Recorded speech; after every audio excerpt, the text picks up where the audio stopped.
नमस्कार साथियों। आज हम पढ़ेंगे आगे मनोविज्ञान में जो हम पढ़ रहे थे व्यक्तित्व पर्सनैलिटी पढ़ रहे थे।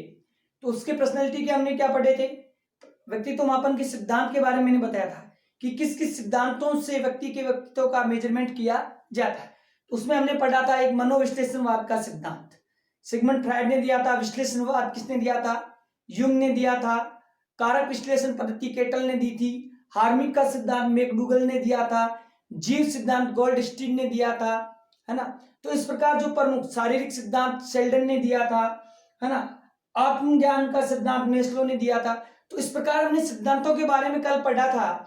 इन सिद्धांतों के बारे में हम पढ़ेंगे कि सिद्धांतों से मेजरमेंट कैसे किया जाता है, यह किस प्रकार। तो सबसे पहले आज मापन में प्रथम सिद्धांत पढ़ेंगे। किसका सिद्धांत है? पहला सिद्धांत हम पढ़ेंगे, किसका सिद्धांत है? मनोविश्लेषणवाद का सिद्धांत। मनोविश्लेषण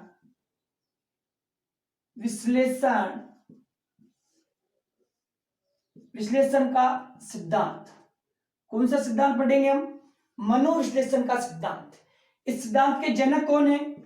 जनक है सिगमंड फ्राइड।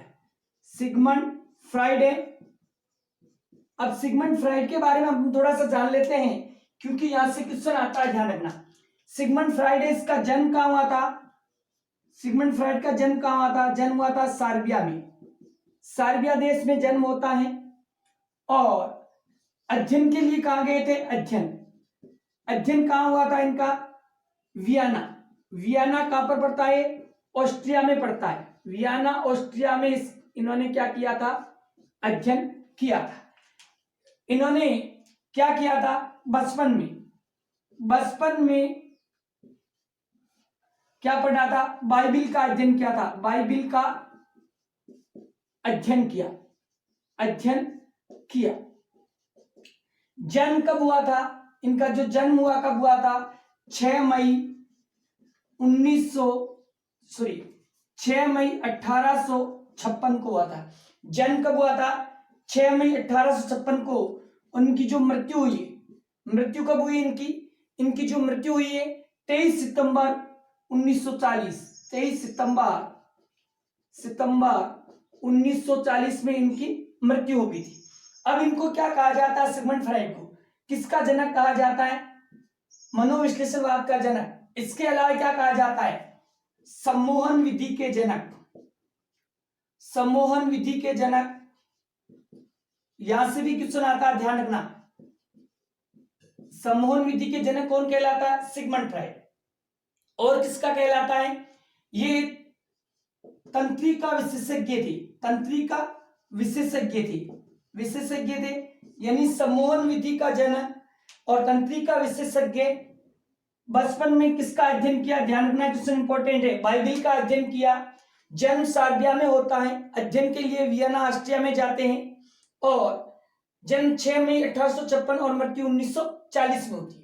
तो ये सिगमंड फ्राइड का जो जन्म कुंडली थी, इसके बारे में हमने थोड़ा सा जाना। अब इन्होंने कौन सा सिद्धांत दिया था? मनोविश्लेषण का सिद्धांत। अब हम मनोविश्लेषण के सिद्धांत के बारे में जानेंगे कि सिद्धांत में उन्होंने क्या बताया, किस प्रकार दिया।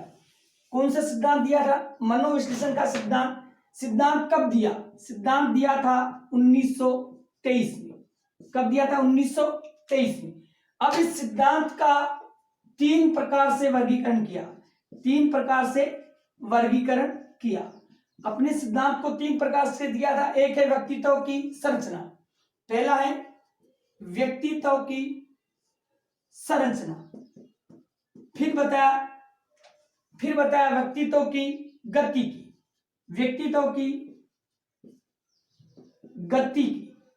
क्या बताया? व्यक्तित्व की गति की। तीसरा बताया व्यक्तित्व का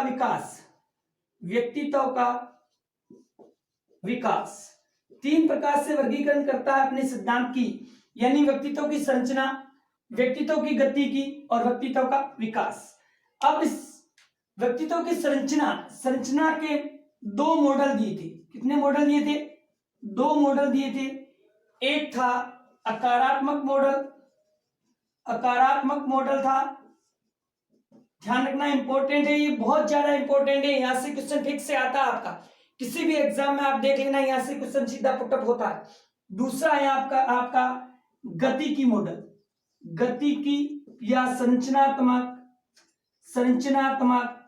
मॉडल। दो मॉडल देते हैं, कौन कौन से मॉडल देते हैं? देखो, सिद्धांत 1923 में दिया था, 3 प्रकार से वर्गीकरण करता सिद्धांत का, व्यक्तित्व की संरचना, गतिकी और विकास। फिर व्यक्तित्व की संरचना के 2 मॉडल देता है, कौन कौन से? आकारात्मक मॉडल और गत्यात्मक मॉडल। आकारात्मक मॉडल के 3 स्तर बताता है, 3 स्तर बताता है, और गतिकी के भी कितने बताता है? 3 स्तर बताता है। ध्यान रखना, यहां लिख रहा हूं एरो बना के। अब इसके 3 स्तर क्या बताता है? इसके बताता है चेतन, अर्धचेतन और अचेतन। 3 स्तर क्या बताए थे? चेतन, अर्धचेतन और अचेतन।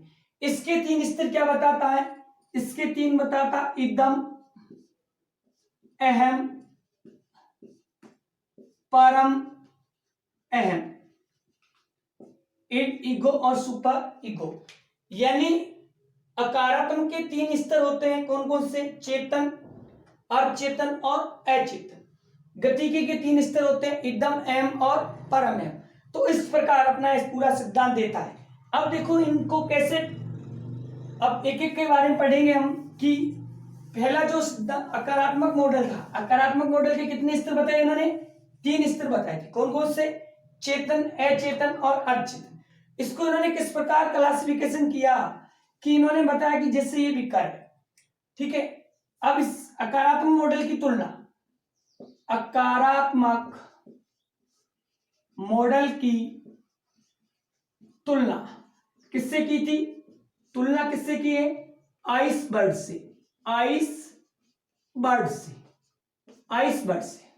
किससे तुलना की है? आइसबर्ग से। और आइसबर्ग से कैसे की इन्होंने? इन्होंने बताया कि जैसे कोई बर्फ, कोई सागर है, समुद्र है, या जार ले लीजिए, बिकर ले लीजिए, बर्फ के अंदर, सॉरी पानी के अंदर बर्फ का टुकड़ा डालेंगे तो इसका 1/9 भाग बाहर दिखाई देगा, बाहर दिखाई देगा, दिखाई देगा, और 9/10 भाग क्या होगा? पानी में डूबा होगा। अब जो 9/10 भाग डूबा हुआ है, इस भाग को क्या कहता है?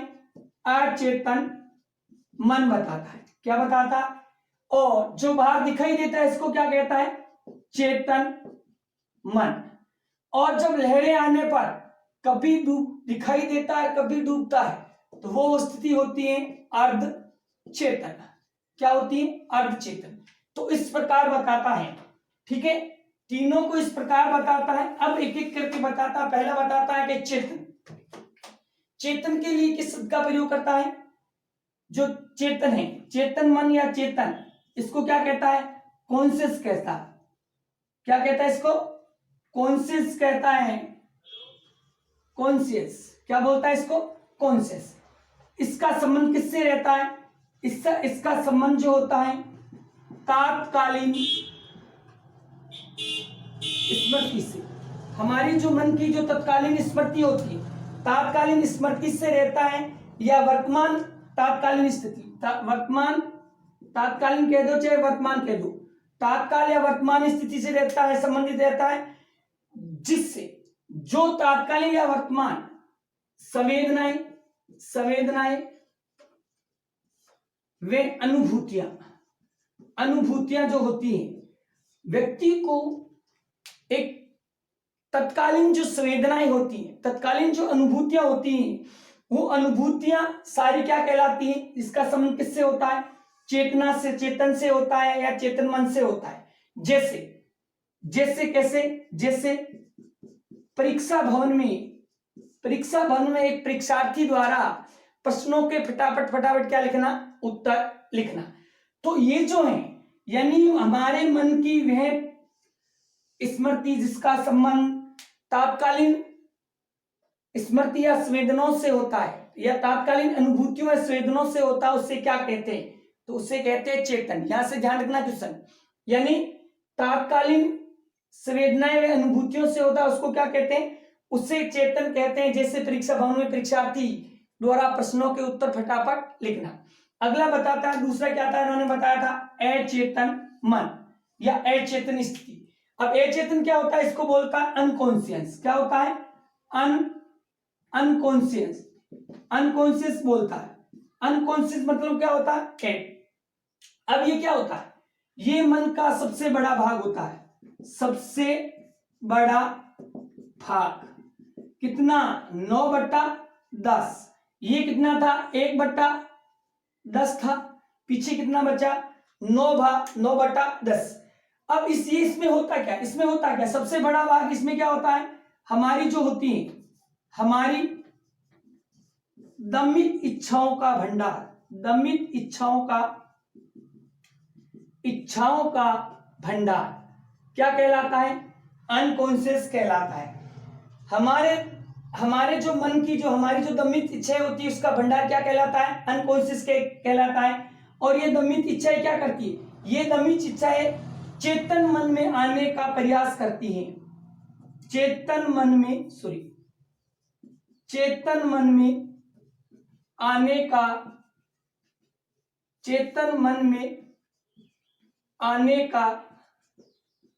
प्रयास करती है। हमारी जो दमित इच्छाएं होती हैं, जो वो चेतन मन में आने का क्या करती हैं, प्रयास करती हैं। और वो हमारे किस में दबी रहती है, अनकॉन्शियस माइंड यानी अचेतन मन में होती हैं। ठीक है, और तात्कालीन संबंधी किससे होती है, चेतन मन से होती है। ठीक है, अब है आपका अर्धचेतन, इसको बोलते हैं प्री कॉन्शियस माइंड बोलते हैं या प्री कॉन्शियस बोलते हैं। यानी क्या होती है, अचेतन मन की ऊपरी अवस्था, ये होती है हमारी किसकी, अचेतन मन है हमारा, अचेतन मन की ऊपरी अवस्था होती है, ऊपरी अवस्था। देखो ये हमारा अचेतन मन है और इसकी ये ऊपरी अवस्था क्या है, ये मैंने बताया ना, अचेतन। अचेतन मन की ऊपरी अवस्था जो बिना किसी प्रयास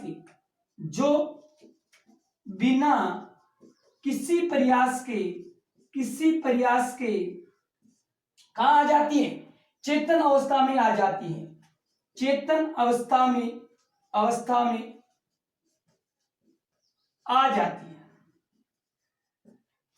चेतन अवस्था में आ जाती है। तो देखो चेतन कैसे, बिना किसी प्रयास के, मैंने बताया ना कि बर्फ जब पानी की लहर हिलोरे लेती है तो बर्फ का कुछ भाग दिखाई देता है, कुछ भाग डूब जाता है, तो वो चीज क्या कहलाती है, अर्धचेतन। तो वही है, ऊपरी अवस्था है, बिना किसी प्रयास के आ जाती है। जैसे मैं आपको बताऊं, जैसे याद रखना, जीभ का लड़खड़ाना। जब हम बोलते बोलते अचानक क्या हो जाता है, चुप हो जाते हैं। कई बार हम परिचितों को देखकर उसका नाम भूल जाते हैं, सोचने लगते हैं, फिर नाम याद में आता, सोचते हैं, याद में स्वतः ही आ जाता है, फिर बाद में स्वतः ही आ जाता है। तो वो हमारी जो क्या थी, अर्धचेतन अवस्था थी। तीनों को मैं बताऊं कि जैसे कोई परीक्षार्थी है, एग्जाम हॉल में प्रश्नों के फटाफट उत्तर लिख रहा है, तो कौन सा मन हो गया, चेतन मन। लिखते लिखते अचानक उसका कलम रुक जाता है, तो कौन सा हो गया, अर्धचेतन मन। और ये जो अवस्था होती है, अचेतन मन अवस्था होती है, ये हमारी निद्रा अवस्था होती है, निद्रा अवस्था। जब हम सोते हैं तो हम किस अवस्था में होते हैं, अचेतन अवस्था में होते हैं। चाहे हमें उठा के किसी कुएं में डाल के आ जाओ तब भी हमारी नींद कई बार नहीं खुलती है, तो हमारी अचेतन अवस्था होती है। इसीलिए सिगमंड फ्राइड ने अर्धचेतन को, ये भाग अर्धचेतन है, अर्धचेतन को चेतन और अचेतन मन के बीच का सेतु कहा। ध्यान रखना, किसको दोनों के बीच का सेतु कहा जाता है, अर्धचेतन। क्योंकि चेतन अचेतन का भाग होता है जो बिना प्रयास के कहां चला जाता है, चेतन में चला जाता है। तो ये वो है, जैसे पटाखा है एक, तो पटाखा है एक, ये पटाखा है जिसकी ये चोंच होती है, तो चोंच ये चेतन है, लेकिन यहां पर कई बार सही से इसकी जो चोंच को सही से सेट नहीं किया जाता, यहां आके फुर करके रुक जाता है, और रुक जाता है तो उसकी अर्धचेतन अवस्था आ जाती है, और कई बार बुझ भी जाता है, लेकिन थोड़ी देर बाद वापस इसमें बारूद सुलगता है और ब्लास्ट हो जाता है, तो एक तरह से ये समझ लीजिए पटाखे वाला, ठीक है, पटाखे वाला मैटर समझ लीजिए, चेतन, अचेतन और अर्धचेतन। तो ये हमारे थे आकारात्मक मॉडल के 3 स्तर थे, जिसे इन्होंने बताया चेतन, 1/9 भाग, और गत्यात्मक मॉडल के मैंने 3 स्तर बताए थे, इदम, अहम, परम अहम, इड, ईगो, सुपर ईगो। अब देखना इनके बारे में समझना कि जो हमारा इदम है, इदम की उत्पत्ति कहां से होती है, कब से होती है, बचपन से। इदम यानी जो इड होता है वो बचपन से हमारे साथ पैदा हो जाता है। अब सबसे अधिक महत्व सिगमंड फ्राइड किसको देता है, क्वेश्चन यहाँ पे भी बनता है कि सिगमंड फ्राइड ने सबसे अधिक महत्व किसको दिया, तो अपने किसको दिया, इड को दिया। और किस सिद्धांत पर काम करता है ये, आनंद का सिद्धांत। इड केवल आनंद चाहता है, मौजा ही मौजा, कौन चाहता है, इड चाहता है। अब इसका उद्देश्य केवल क्या है, उद्देश्य भी केवल क्या है, आनंद प्राप्ति या तत्कालीन सुख प्राप्ति, कि मुझे सुख मिलता रहे तुरंत, जो मैं चाहूं, जो मैं सपना देखूं वो मेरा सपना पूरा हो जाए। अब क्या है इसकी, ये है क्या, वासनाओं व दमित इच्छाओं का क्या है, भंडार। जो हमारी वासनाएं हैं, जो हमारी दमित इच्छा है, उसका भंडार क्या कहलाता, इदम कहलाता। अब ये इसीलिए इसको क्या कहते हैं, ये इच्छाओं की जननी, हमारे अंदर जितनी भी इच्छाएं क्रिएट होती है उसकी जननी क्या है, इदम है। अब इसको सही गलत का या उचित अनुचित का ज्ञान नहीं होता है, ये एक ऐसा, इस तरह इसमें व्यक्ति को अच्छे बुरे का ज्ञान नहीं होता है। और जीवन और मूल मृत्यु, दोनों मूल प्रवृत्तियां बताई थी फ्राइड ने, इन दोनों मूल प्रवृत्तियों का केंद्र किसको कहा जाता है, इदम को कहा जाता है। सबसे इंपॉर्टेंट लाइन ध्यान रखना कि सिगमंड फ्राइड के अनुसार जीवन और मूल मृत्यु मूल प्रवृत्ति का केंद्र किससे माना गया, इड को माना गया है। और इड का हम एक तरह से इसकी तुलना किससे कर सकते हैं, शैशव अवस्था से। आज भी कोई व्यक्ति इस प्रकार की प्रक्रिया अपना के रखता है तो समझ लो वो एक शैशव अवस्था वाला व्यवहार कर रहा है, कि कोई चीज की जिद करता है, आनंद ही आनंद चाहता है, और उचित अनुचित का ज्ञान नहीं है। और ज्ञान कब होगा, जब आंखें खोलेगी तब होगा। तो अब इसकी आंखें कौन खोलेगा, आगे चलते। दूसरा है अहम, जिससे कहते हैं ईगो, जिससे क्या कहते हैं, ईगो। बोलते हैं ना उसका तो ईगो बहुत हाई है, तो ईगो वही है, ये हमारे व्यवहार को क्या करता है, नियंत्रित, हमारे व्यवहार को कंट्रोल में करता है, नियंत्रण करता है। क्यों, क्योंकि ये वास्तविकता के सिद्धांत पर आधारित है। किसके सिद्धांत पर आधारित है, वास्तविकता। देखो यहाँ पे मैंने डायग्राम बता रखा है कि जो इड है, इड पानी के अंदर डूबा हुआ है, यानी दमित है, दमित इच्छा है। ये इड के ऊपर इड का संबंध किससे रहता है, ईगो का। और सुपर ईगो का भी संबंध किससे रहता है, ईगो से।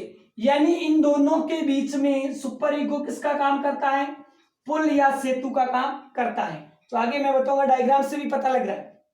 अब देखो, वास्तविकता का सिद्धांत पर आधारित कौन सा, हमारा अहम। ये वास्तविक बताता है कि ये भाई देख तेरा दूध, और दूध का दूध और पानी का पानी। अब देखो, क्योंकि ये इच्छाओं और वास्तविकताओं के बीच संतुलन बनाता है। जो हमारी इच्छा है, इच्छा तो मेरी भी है, इच्छा है, ये हमारी इच्छा है कि भारत के प्रधानमंत्री बनना है, लेकिन अभी हम किस स्थिति में हैं, क्या प्रधानमंत्री बनना संभव है, तो वो होगी वास्तविकता। इन दोनों के बीच में संतुलन बनाता है। और इड और सुपर ईगो के बीच क्या करता है, पुल का काम। मैंने अभी बताया, देखो ये दोनों के बीच में पुल का काम, सेतु का काम, बांध का काम करता है। अब दोनों की मानता है, किसकी, इधर इसको इड की माननी पड़ती है, इधर इस सुपर ईगो की माननी पड़ती है। इसीलिए इसको मन का शासक कहा जाता है। दोनों की मानता है, इसीलिए मन का शासक कौन है, अहम। अब देखो इससे और क्या कहा जाता है, ये दोनों की मानता है और इसको ऊपर उछलने से रोकता, भाई रुक जा, ऐसा नहीं करना चाहिए, ऐसा करने पर ऐसा हो जाएगा। तो ये हमारे पुलिसमैन का कार्य कर रहा है। फॉर एग्जाम्पल मैं बताऊं, कोरोना से हम इतने डरते हैं और बाहर निकल जाते हैं, पुलिस वाले जब खड़े रहते हैं तो उसके डरते हैं, तो घरों में छुप जाते हैं। तो ये हमारा पुलिसमैन की तरह काम करने वाला कौन है, ईगो। अगला आता है परम अहम। वैसे ईगो का संबंध किससे, हमारी बाल्यावस्था से।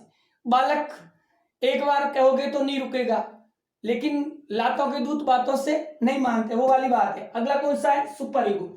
सुपर ईगो का संबंध किससे, किशोर अवस्था से। अब देखो, इसे परम अहम कहा जाता है।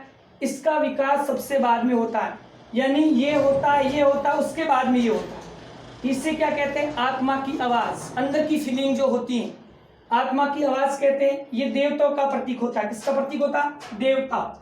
यानी व्यक्ति के अंदर जो सामाजिकता की, नैतिकता की, आदर्श की, मोरल वैल्यूज, जो भगवान राम वाले, जो मर्यादा पुरुषोत्तम वाली जो व्यवहार या बात आती है, किसके कारण आती है? परम एम के कारण आती है। इसीलिए देवताओं का प्रतीक माना जाता है।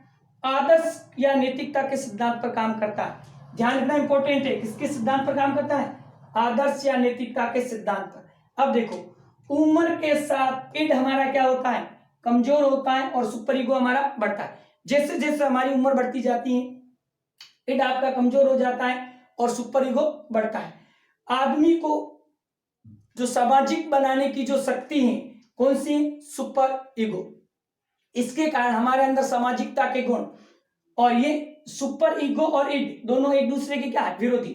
भाई इड कमजोर होगा तो सुपर ईगो हाई होगा, सुपर ईगो कमजोर होगा तो इड क्या होगा? हाई होगा। तो ये हमारे इस तीनों अवस्थाओं का मैं पहले आपको एग्जांपल बताता हूं। तीनों कौन सी थी? तीनों हम इदम एम परम एम, इसका एग्जांपल है तीनों का।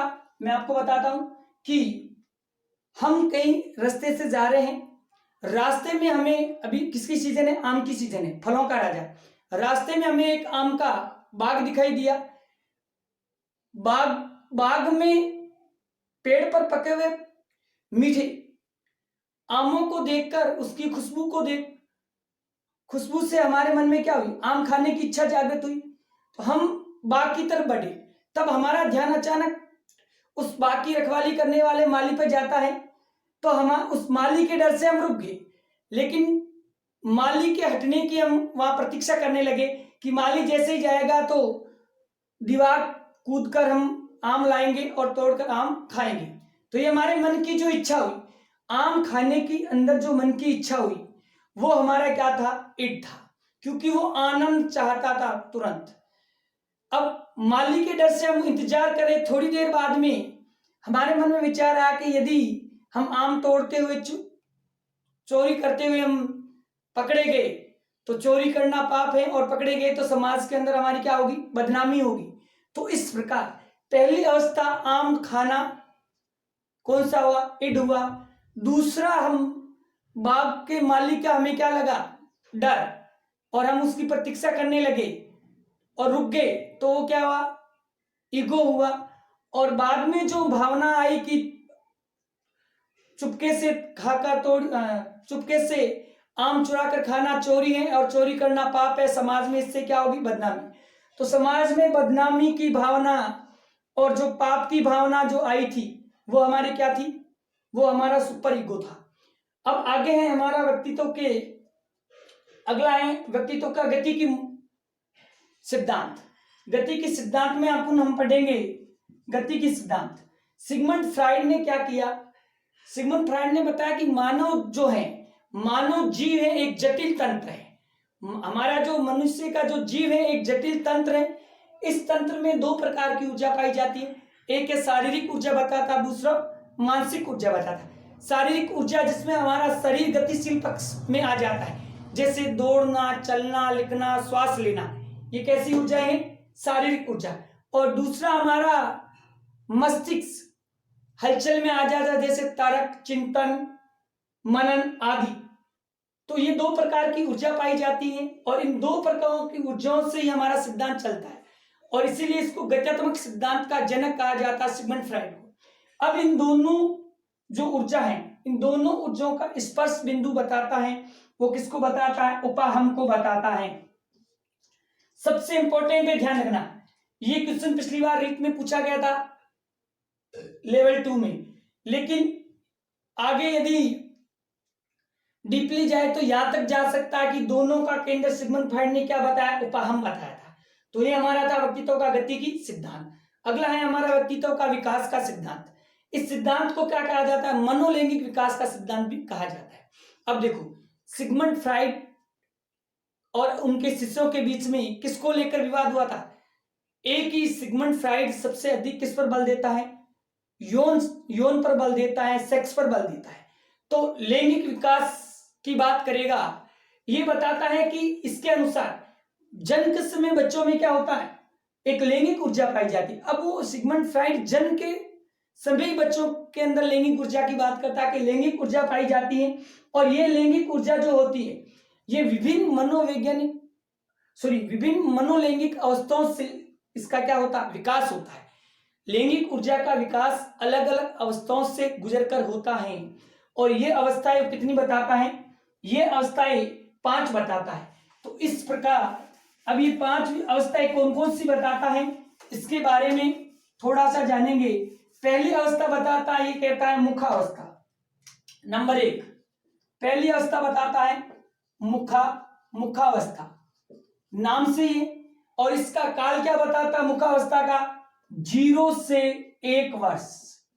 क्या काल होता है, 0 से 1 वर्ष, और इसे कहते हैं ओरल एज भी कहते हैं, ओरल एज यानी मुखावस्था, और काल कौन सा रहता है, 0 से 1 वर्ष। अब इसमें जो कामुकता का केंद्र क्या होता है, कामुकता या सेक्स का केंद्र क्या होता है, बच्चे के सेक्स का केंद्र होता है मुख। क्या होता है, मुख। अब बच्चा क्या करता है, इस अवस्था में अपनी यौन की पूर्ति यानी मनोलैंगिक विकास में इस अवस्था में यौन की पूर्ति किससे करता है, मुख से। मुख से बच्चा क्या करता है, मुख से स्तनपान करता है। क्या करता है, अपनी माता का स्तनपान करता है। तो स्तनपान करते समय क्रिया करके अपनी इस लैंगिक जो ऊर्जा है उसकी पूर्ति करता है। अब क्रिया क्या करता है, इसमें 2 प्रकार की है, 2 प्रकार की क्रिया पाई जाती है। देखो क्रिया क्या करता है, जैसे मुंह से स्तनों को दबाना, निगलना, चबाना, या मां के स्तनों को हाथों से पकड़कर चिपटना, इस प्रकार की जो क्रियाएं करता है उसको फ्राइड कहता है मुखावस्था। अब इसमें 2 प्रकार का व्यक्तित्व बनता है। ये क्रिया करने वाले 2 प्रकार का व्यक्तित्व होता है, इनका प्रकार का व्यक्तित्व। एक होता है मुखवर्ती निष्क्रियता, एक होता है मुखवर्ती निष्क्रियता, और दूसरा होता है मुखवर्ती सक्रियता।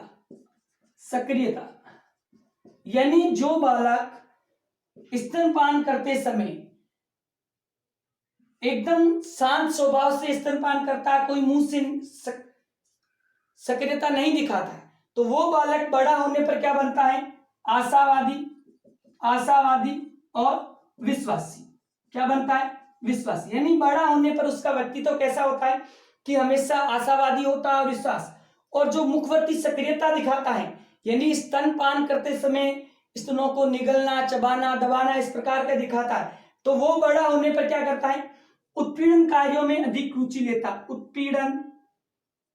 उत्पीड़न कार्यों में अधिक रुचि यानी वो ऐसे काम करेगा जिससे लोगों को क्या मिले, उत्पीड़न मिले दूसरों को, और क्या करेगा, दूसरों का शोषण करेगा बड़ा होके। तो ये इन्होंने बताया, 2 प्रकार के बताए। कौन सी है, ओरल एज 0 से 1 वर्ष, और कामुकता का केंद्र मुख होता है। स्तनपान करते समय जो क्रिया करके क्या मैंने बताया था, निगलना, चबाना स्तनों को, ना 2 प्रकार का व्यक्तित्व होता है, 2 प्रकार के व्यक्ति होते हैं, एक निष्क्रियता और सक्रियता। ठीक है, तो इस प्रकार इन्होंने बताई थी कि व्यक्तित्व की पहली जो अवस्था है उसकी आयु क्या थी और इसे क्या कहते हैं, और बच्चा किस प्रकार कार्य करता है। दूसरी जो अवस्था है उसे कहते हैं गुदावस्था। सेकंड अवस्था है गुदावस्था। कौन सी अवस्था है, गुदावस्था, और इसको किस नाम से जाना जाता है, एनल एज। अब इस एनल एज की आयु कब रहती है, वो 0 से 1 वर्ष थी, ये थी 1 से 2 वर्ष। अब देखो नाम से ही है गुदा, तो गुदा अवस्था में क्या करता है, गुदा अवस्था में बच्चा लैंगिक ऊर्जा प्राप्त या अपनी लैंगिक संतुष्टि कैसे करता है, जब वो मल मूत्र को त्याग करता है। तो मल मूत्र के त्याग करते समय अपने मल द्वार और मूत्र द्वार के साथ क्या करता है, हाथों से छेड़खानी करके या आराम से मलमूत्र को त्याग कर अपनी इसकी संतुष्टि करता है। तो कैसे करता है? अब देखो, इसमें कामुकता का क्षेत्र क्या हो जाता है? गुदा हो जाता है, और बच्चा मलमूत्र त्यागते समय इन अपनी क्रियाओं की क्या लेता है? आनंद की अनुभूति लेता है। और इस प्रकार जो अपनी ये अवस्था होती है दूसरी, जो कौन सी है? गुदा अवस्था। तीसरी अवस्था कौन सी है? तीसरी आपकी अवस्था है लिंग प्रदान अवस्था। कौन सी है? लिंग प्रदान अवस्था। ठीक है, इसे क्या कहते हैं? इसे कहते हैं फेलिक एज। फेलिक एज। अब ये फेलिक एज कहां से कहां तक रहती है? ये रहती है 2 से आगे, 2 से 4-5 वर्ष तक। कब रहती है? 2 से 4-5 वर्ष तक रहती है फेलिक एज।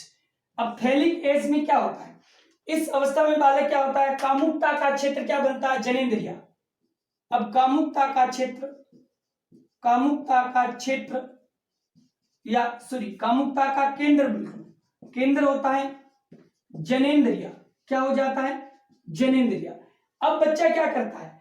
इसमें लड़कों और लड़कियों में अलग अलग ग्रंथियां विकसित होती है। जनेंद्रिया होता है और इसके तहत 2 प्रकार की ग्रंथियां विकसित होती है। कितने प्रकार की ग्रंथियां विकसित होती हैं? 2 प्रकार की ग्रंथियां विकसित होती हैं। ठीक है, अब ये ग्रंथियां कौन सी? एक है ओडिपस और दूसरी है इलेक्ट्रा। अब ओडिपस किसमें होती है? ओडिपस होती है लड़कों में यानी बॉय, और इलेक्ट्रा किसमें होती है? लड़की में होती है। अब ओडिपस ग्रंथि विकसित होने के कारण लड़का जो किससे? लड़का अपनी मां से लगाव रखेगा, यानी मां से प्यार करेगा। और इलेक्ट्रा ग्रंथि विकसित होने से लड़की अपने पापा से या पिता से लगाव रखेगी। तो ये 2 प्रकार की ग्रंथियां जो लिंग प्रदान अवस्था में विकसित होती हैं। ध्यान रखना, यहां से क्वेश्चन आता है ओडिपस और BOY। इसमें O आ रहा है, इसमें O, बस यही संबंध बना के रखना है। पिछली बार भी पूछा हुआ ये, और क्वेश्चन आता है या कंफ्यूजन हो जाता है। तो अपने को ऐसे याद रखना है कि O से ओडिपस और O से बॉय, O। और देखो, E से इलेक्ट्रा और गर्ल्स में GIRL, I इलेक्ट्रा, I से गर्ल्स। तो ये अपने को याद रखनी है। जो कौन सी अवस्था में होती है? ये हमारी होती है कौन सी अवस्था है? लिंग प्रदान अवस्था या फेलिक अवस्था। ठीक है, तो अब हम आगे लिंग प्रदान अवस्था या फेलिक अवस्था कहा जाता है, जिसे इसे तीसरी अवस्था कहा जाता है। अब नेक्स्ट है आपकी चौथी अवस्था। इस अवस्था को कहते हैं अव्यक्त एज या अव्यक्तावस्था, या इसे इंग्लिश में कहते हैं लेंटेंसी एज। क्या कहते हैं इसे? लेंटेंसी एज। और ये लेंटेंसी एज कब से कब तक रहती है? ये लेंटेंसी एज रहती है हमारी 6 से लेकर 12 वर्ष तक। कब तक रहती है? 6 से लेकर 12 वर्ष तक की जो एज होती है बच्चों के अंदर, एक तरह से कौन सी अवस्था है? बाल्यावस्था। अवस्था तो अपने को पता ही है, विकास की अवस्थाएं पढ़ेंगे तो क्लियर हो जाएगा। बाल्यावस्था रहती है, आगे टीनेज आ जाती है 13 से 19, तो किशोर अवस्था आ जाती है। अब इस अवस्था में से क्या कहती है? ये अवस्था होती है, इसमें क्या होती है? बच्चों के अंदर लैंगिक जो इच्छा होती है, इच्छा क्या हो जाती है? सुसुप्त हो जाती है, बिल्कुल सुसुप्त हो जाती है। आपको पता है सर्वाधिक सेक्स प्रवृत्ति वाली एज शिशु अवस्था को कहा जाता है, और सबसे कम सेक्स प्रवृत्ति वाली एज किसको कहा जाता है? बाल्यावस्था को कहा जाता है। तो बिल्कुल सुसुप्त हो जाती हैं, और सुसुप्त हो जाती हैं, इसको लेटेंसी क्या कहते हैं? इसको जेनिटल एज कहते हैं, सॉरी, इसको कहते हैं जेनिटल एज, जेनिटल एज, ध्यान रखना, इसे कहते हैं जेनिटल एज कहते हैं। अगली लेटेंसी अवस्था आएगी जेनिटल एज है 6 से 12 वर्ष। तो इसमें जो लैंगिक अवस्था होती है, लैंगिक इच्छा होती है, बिल्कुल क्या हो जाती है, सुसुप्त हो जाती है। और बालक क्या करता है, बालक या बच्चा अपने गुप्त अंगों से खेलता है बस, लेकिन उसके अंदर बिल्कुल सेक्स प्रवृत्ति नहीं के बराबर हो जाती है, सुसुप्त हो जाती है। नेक्स्ट है आपकी 5वीं अवस्था है जिसे कहते हैं जनेंद्रिय अवस्था, जनेंद्रिय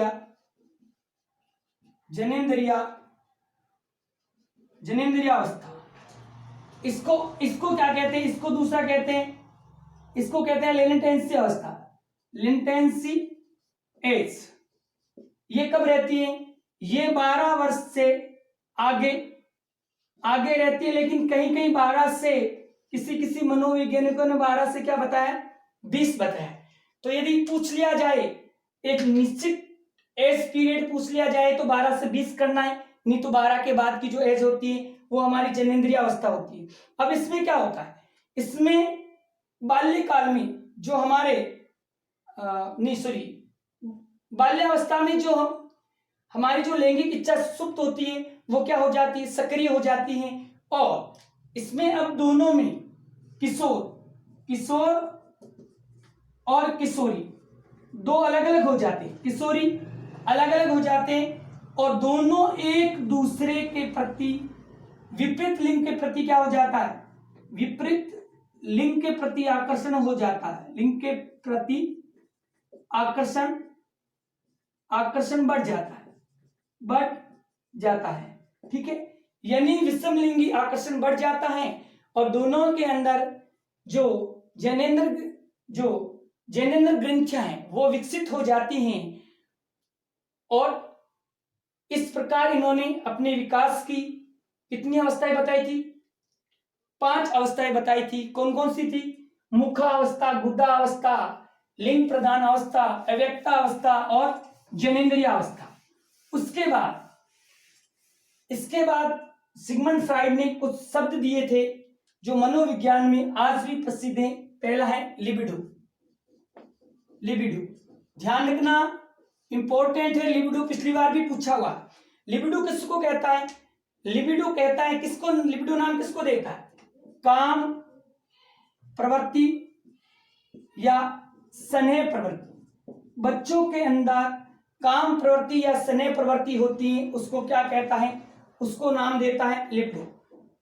ये एक क्या होती है, ये एक स्वाभाविक प्रवृत्ति है। स्नेह प्रवृत्ति को क्या कहता है, लिबिडो कहता है। ये कैसी होती है, स्वाभाविक प्रवृत्ति होती है, स्वाभाविक प्रवृत्ति होती है। ये सबके अंदर विकसित होती है, ये स्वाभाविक है। लेकिन अब इसकी क्या है, इस स्वाभाविक प्रवृत्ति होती है, इसका जो हम दमन करते हैं, दमन करने पर व्यक्ति क्या हो जाता है, कुसमायोजित हो जाता है, इसे क्या नाम देता है, लिबिडो। देखो इधर देखो, लिबिडो किसको कहता है, काम या स्नेह प्रवृत्ति को सिगमंड फ्राइड क्या कहता है, लिबिडो कहता है। और इससे ये किस प्रकार की प्रवृत्ति है, स्वाभाविक प्रवृत्ति है।